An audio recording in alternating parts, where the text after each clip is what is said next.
Students, thermodynamics के last lecture में हम लोगों ने वर्क डन को फाइंड आउट किया था, वर्क डन ड्यूरिंग एक्सपेंशन। हम लोगों ने लास्ट क्लास में ये पढ़ा था कि ड्यूरिंग एक्सपेंशन ऑफ गैस जो वर्क डन होते हैं वो रिवर्सिबल कंडीशंस में W reversible is greater than that of W irreversible. हम लोगों ने ये पढ़ा था कि during isothermal expansion, during isothermal expansion हम लोगों ने लास्ट क्लास में पढ़ा था ड्यूरिंग आइसोथर्मल एक्सपेंशन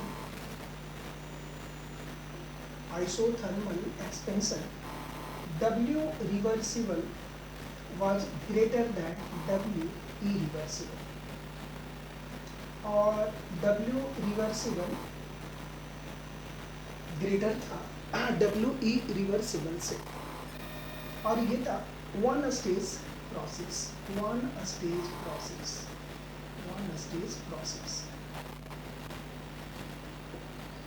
हम लोगों ने ये देखा था कि यदि ये टू स्टेज प्रोसेस होता है, ठीक है, तो टू स्टेज प्रोसेस में W irreversible in two stage process is greater than W irreversible one stage process। यानी हम लोगों ने ये लास्ट क्लास में ये पढ़ा था कि जब आप किसी प्रोसेस को वन स्टेप में कराते हैं, टू स्टेप में कराते हैं, तो पहले तो जब एक्सपेंशन में कराते हैं तो W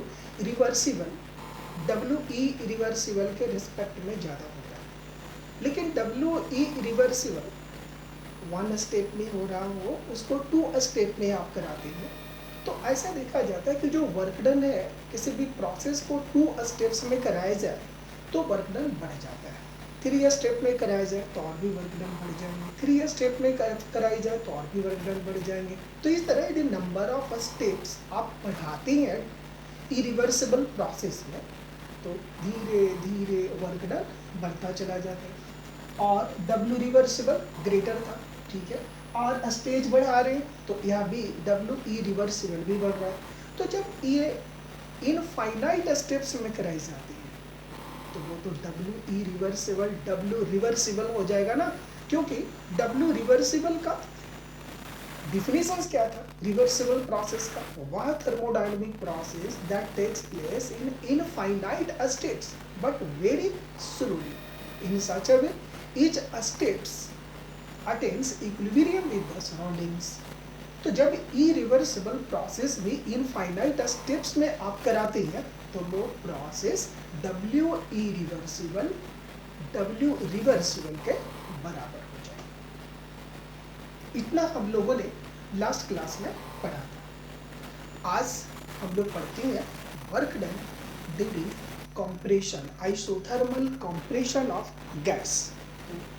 heading on work done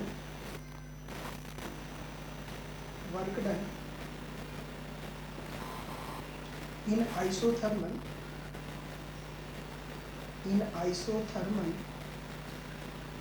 compression,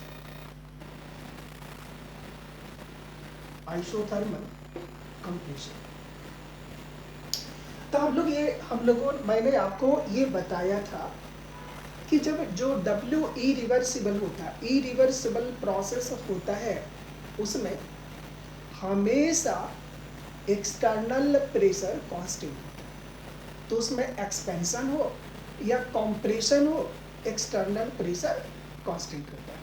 तो चलिए अब हम लोग यहाँ कंप्रेशन करा रहे हैं, तो सबसे पहले हम लोग देखते हैं कि W रिवर्सिबल का जो ग्राफ था वो ऐसा था, ये हाइपरबोला था और ऐसे आप उसको दिखाए थे, और इसमें जो वर्क डन था W रिवर्सिबल वर्क डन वो ऐसा था। इसके अंदर के जितने भी एरिया थे वो वर्क डन को बता रहे थे। ये W रिवर्सिबल ये प्रोसेस हो गया, यहाँ पर ये वॉल्यूम है और ये प्रेशर है, प्रेशर ये आपका इनिशियल, ये फाइनल प्रेशर होगा, ये प्रेशर और ये प्रेशर, ठीक है। यदि ये कॉम्प्रेशन होगा तो वॉल्यूम डिक्रीज होगा, तो यहाँ पर ये V1 इसको मैं मानता हूँ, ये वॉल्यूम V2, क्योंकि जब आप कंप्रेस कर रहे हो तो मान लेते हैं ये A से B की ओर गैस को आप कंप्रेस कर रहे हो, ठीक है। तो जब ये गैस को कंप्रेस कर रहे हैं तो एक हाइपरबोला मिला, तो इसमें जो वर्क डन का होगा वो एरिया अंडर द कर्व होगा, ये पूरा A B और ये V1 और V2 वर्क डन हो गया, ये work done during compression of gas equal to area under the curve होगा, एरिया अंडर द कर्व, और ये एरिया हो गया A B V2 V1, A B V2 V1, ये एरिया हो गया और ये इसके वर्क डन के बराबर होगा। तब ये क्या होंगे वर्क डन, कब जब आपका कंप्रेशन हो रहा है, लेकिन ये क्या है रिवर्सिबल, ठीक है। W यानी कि ये W रिवर्सिबल है ड्यूरिंग कंप्रेशन,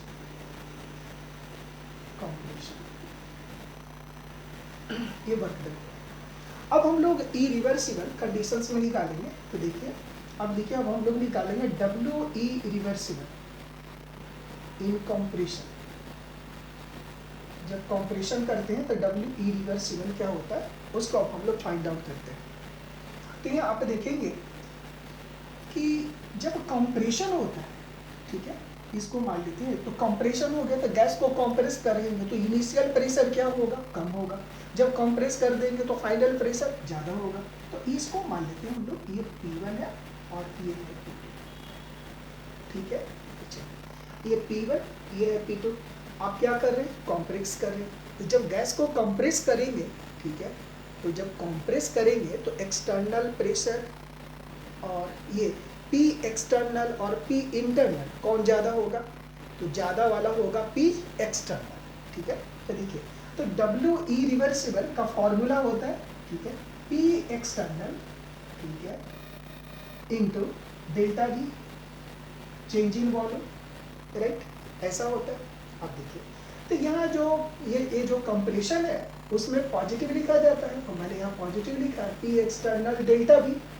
अब यहाँ P एक्सटर्नल कौन सा होगा, ज़्यादा वाला या कम वाला, तो कंप्रेशन में P एक्सटर्नल क्या होंगे, जब गैस को कंप्रेस करेंगे, ठीक है, तो गैस को जब कंप्रेस करेंगे तो P एक्सटर्नल ज़्यादा होगा P इंटरनल से, बात आ रही समझ में। तो P इंटरनल ज़्यादा होंगे, जैसे हमने लास्ट क्लास में भी आपको दिखाया था, चलिए फिर से मैं दिखाता हूँ।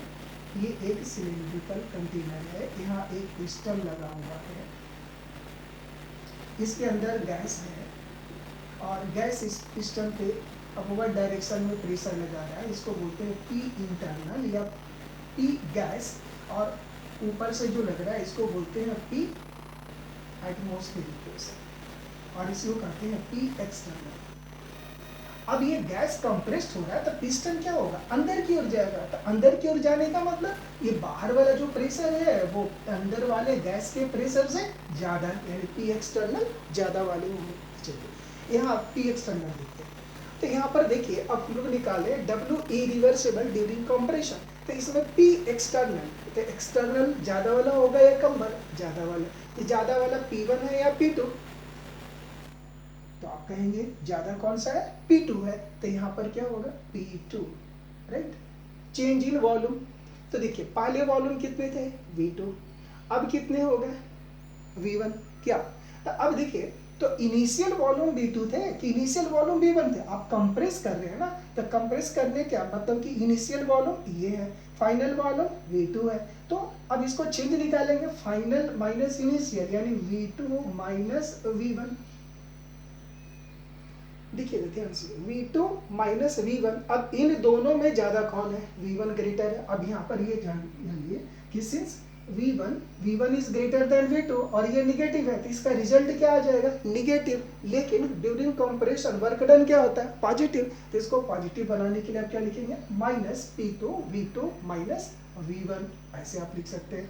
तो ये हो गया W irreversible equal to minus P2 V2 minus V1। बात आ रही समझ में? यहाँ देखिए,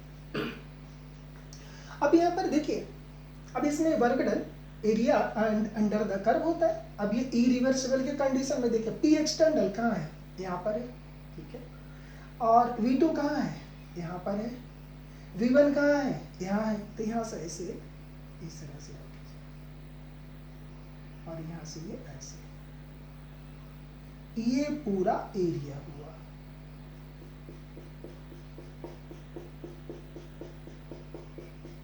W reversible.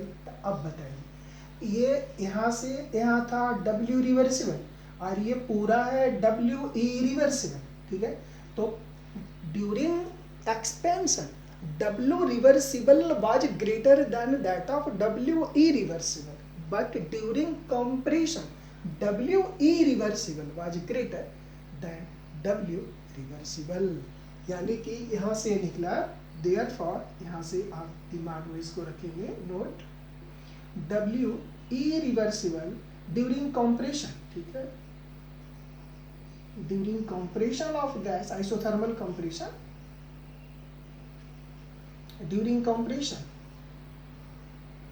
W irreversible greater than W reversible, ऐसा। जबकि ड्यूरिंग एक्सपेंशन क्या था, W reversible greater than W irreversible, यहाँ था, जैसे कि समझ में आ रही है, एक्सपेंशन में ये था और कंप्रेशन में ऐसा हो गया। चलिए, ये तो वन स्टेज है।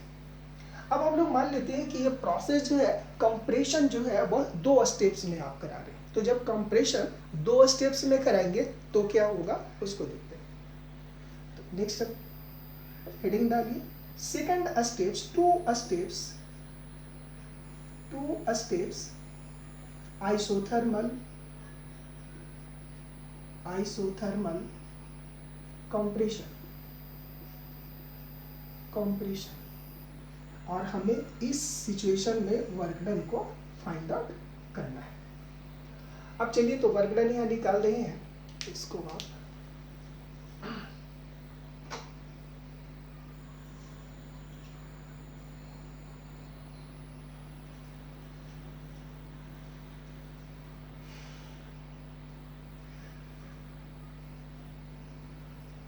नेक्स्ट देखिए, यहाँ भी जगह है, यहाँ पर हम लोग देखते हैं।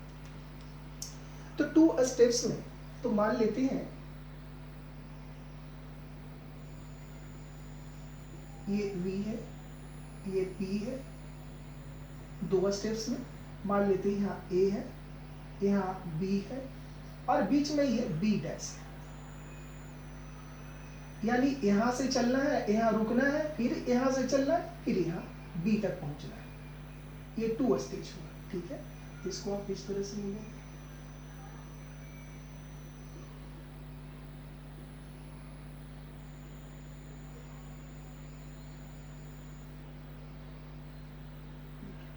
ये इसको मान लेते हैं V1, ये V2, ये या V2 डैश और ये V2, ये है आपका P1, ये है P2 डैश और ये है P2, ऐसा, ठीक है।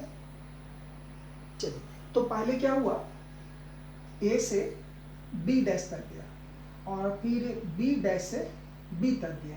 तो चलिए यहाँ से वर्क डन निकालेंगे तो क्या होगा वो देखिए, यहाँ से होगा W E reverse W A B, W यहाँ A है, W A B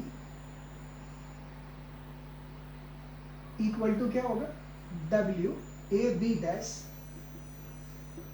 plus W B dash B dash B, यानी A से B तक जाने में कितना वर्क डन हुआ, ठीक है, और फिर B डैश से B तक जाने में कितना वर्क डन हुआ, ये आपको फाइंड आउट करना पड़ेगा। ठीक है। तो ए से बी तक जाने में और बी डैश से बी तक जाने में वर्क डन। तो चलिए निकालते हैं। तो चलिए ये इरिवर्सिबल निकाल रहे ड्यूरिंग कंप्रेशन। चलिए तो यहाँ से डब्ल्यू ए बी डैश, तो यहाँ से भी पी हो जाएगा माइनस पी एक्सटर्नल। चलिए तो ए से बी डैश तक है तो पी एक्सटर्नल, जब कंप्रेशन हो रहा है तो ज़्यादा वाला होगा, ज़्यादा वाला कौन है, पी वन या पी टू डैश, तो आप बताएंगे पी टू डैश। यहाँ हो जाएगा माइनस पी टू डैश, ठीक है, पी एक्सटर्नल होगा इनटू, ठीक है, फाइनल माइनस इनिशियल, ठीक है, तो इनिशियल कितने V1, फाइनल कितने V2 डैश, तो कितने हो जाएंगे V2 डैश माइनस V1।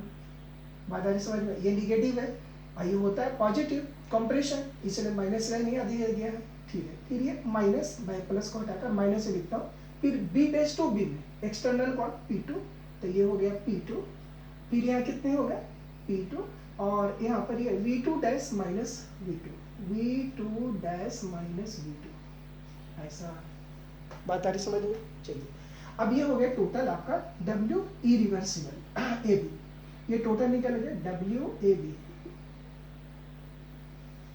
अब इसको ग्राफिकली आप दिखाइए, देखिए कहाँ से होगा, देखिए माइनस P2 और ये P2 डैश यहाँ पर है, ठीक है, फिर V2 यहाँ है, ठीक है, ये P2 ये V2 डैश यहाँ पर है, ये है, ठीक है, देखिएगा यहाँ V2 डैश है, फिर क्या V1 कहाँ यहाँ पर है, तो इसको ऐसे आप ले आइए, ये ऐसे ये पूरा ये स्पेस हो गया,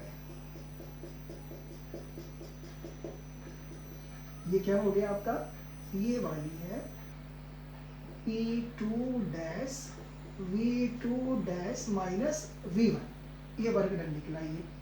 अब इसको देखिए ये वाली कितना है P2 यहाँ पर है, V2 डैश यहाँ पर है, ठीक है, देखिए V2 डैश यहाँ पर आया, ठीक है, और ये P2 यहाँ पर है, ठीक है, और V2 डैश यहाँ है, यहाँ से इसको ऐसे कीजिए ऐसा, और माइनस कितना V2, ये V2 है यहाँ पर, तो ये वाली पूरी स्पेस।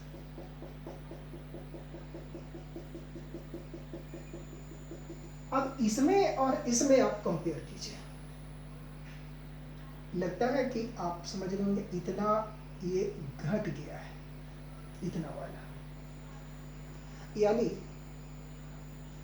आइसोथर्मल इरिवर्सिबल कंप्रेशन में, ठीक है, यदि प्रोसेस को 2 स्टेप में कराया जाता है कंप्रेशन में, तो वर्क डन पहले से घट जाता है, लेकिन यदि एक्सपेंशन किया जाता है, ठीक है, ड्यूरिंग एक्सपेंशन 1 स्टेप में होता है, स्टेप बढ़ने से एक्सपेंशन में वर्क डन बढ़ता है, लेकिन ड्यूरिंग कंप्रेशन, ठीक है, compression of gas isothermal irreversible compression में स्टेप बढ़ने से वर्क डन क्या होता है, घटता है। तो ये देखिए ये वर्क डन धीरे धीरे घट रहे, घटते ये इनफाइनाइट आ जाएंगे, तो इनफाइनाइट में क्या हो जाएंगे, फिर ये रिवर्सिबल के बराबर होंगे, यानी therefore work done during irreversible, ठीक है, आइसोथर्मल कंप्रेशन,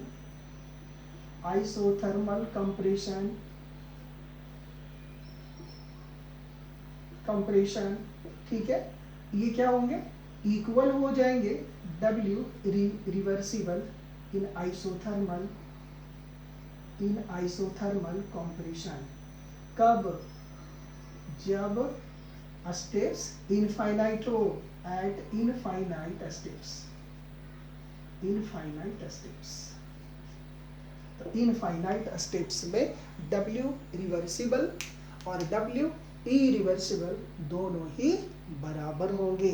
तो चलिए यहाँ तक आपने ये सीखा कि जो वर्क डन होते हैं वह 2 तरह के होते हैं, एक during the compression of gas और दूसरा during the expansion of gas. तो during the compression of gas में देखेंगे तो W इरिवर्सिबल ग्रेटर होता है W रिवर्सिबल से 1 स्टेप्स प्रोसेस में।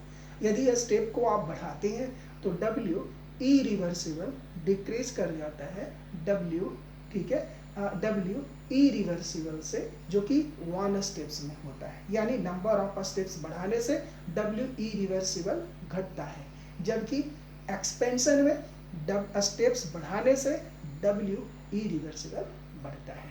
तो इन सारी बातों को हम लोगों ने ये देखा। तो ये था आपका work done during isothermal compression and isothermal expansion.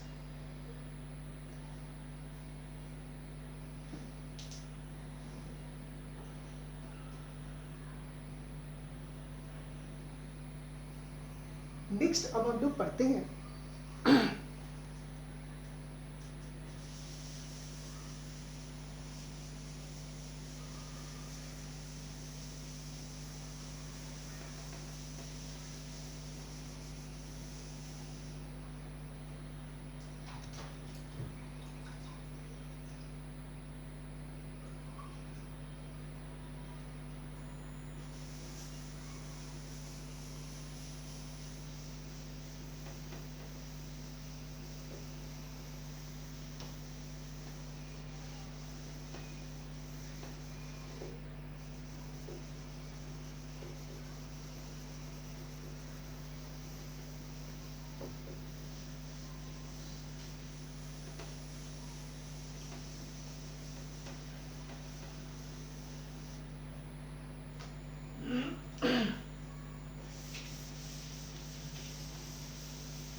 Next topic is internal energy. या इस पर बेस्ड कुछ प्रॉब्लम्स कर लेते हैं, एक दो, ठीक है। तो चलिए एक प्रॉब्लम्स लिखिए। 2 litre of nitrogen gas, question है 2 litre of nitrogen gas, nitrogen gas 0 degree से एट 0 डिग्री सी टेम्परेचर, हाँ ये टेम्परेचर है 0 degree temperature and 5 atm pressure, 5 atm pressure nitrogen gas है जिसका 2 लीटर है और उसका 0 डिग्री सेंटीग्रेड टेम्परेचर पे 5 atm प्रेशर पे ATM to expand against external pressure, extend their expand against constant external pressure, constant external pressure. याद कीजिए हमने बताया था कि जो एक्सटर्नल प्रेशर होता है वो कांस्टेंट होता है ड्यूरिंग इरिवर्सिबल प्रोसेस, ठीक है। During external constant pressure, during external constant pressure 1 atm, ठीक है। External pressure 1 atm। What will be the work done during the expansion? What will be the work done during expansion?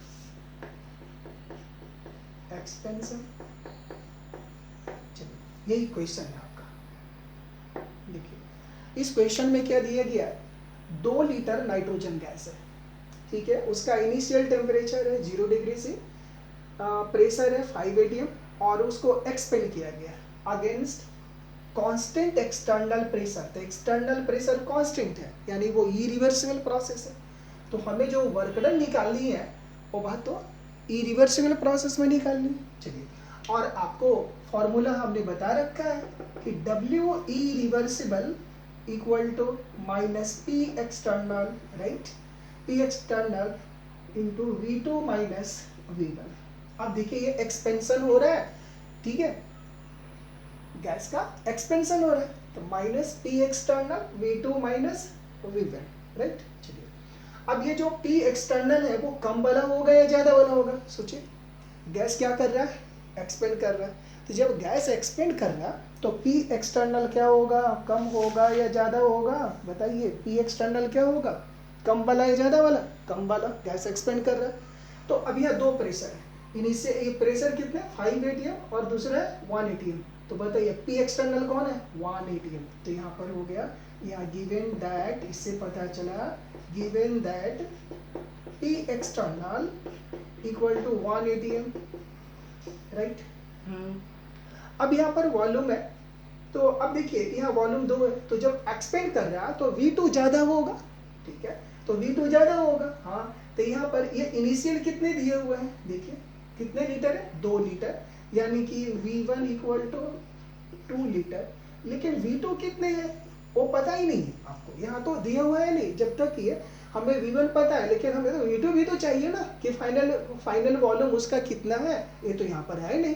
लेकिन P external हमें पता है, ठीक है, वो कितना है? 1 atm है। तो ये पता है आपको, V1 पता है आपको, लेकिन V2 पता नहीं है। तो जब तक V2 आपको पता नहीं चलेगा तब आप ये वर्क डन आप निकालेंगे कैसे? वो तो गड़बड़ हो गई। P एक्सटर्नल भी आपको पता चल गया, V1 भी पता चल गया, लेकिन V2 नहीं है, ठीक है। अब देखिए, तो ये गैस है, एक्सपेंड कर रहा, ठीक है। तो गैस के लिए हम लोग जानते हैं, सिंस और गैस क्या होता है? P1 V1 upon T1 equal to P2 V2 by T2।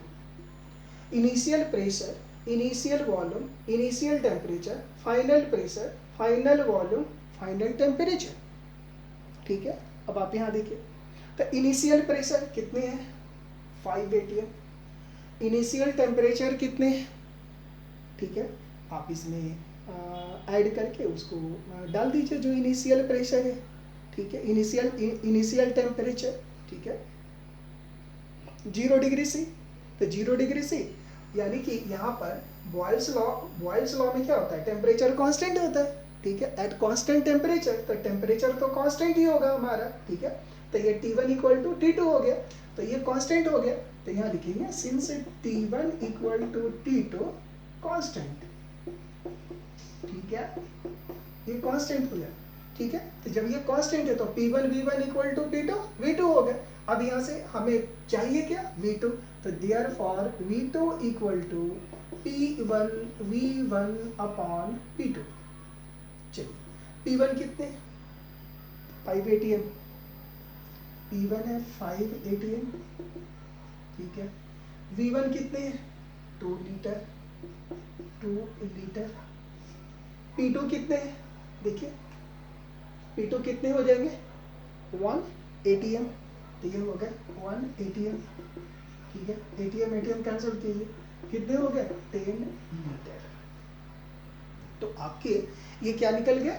V2 कितने निकल गए? 10 लीटर। तो यहाँ से ये क्या हो गया? 10 लीटर। तब बताइए, V2 भी आपको पता हो गया, V1 भी पता है, P एक्सटर्नल भी पता है, तो क्या आप W इरिवर्सिबल नहीं निकाल सकते हैं? बताइए। तब आप यहाँ से निकाल लीजिए, देयरफॉर इसमें वैल्यू आप डाल दीजिए, therefore W irreversible equal to minus P external minus P 1 atm। ये कितने हो गए? V2 10 है, ये कितने हैं? 2, इतने लीटर हैं, इक्वल टू माइनस 8 atm, ठीक है, लीटर।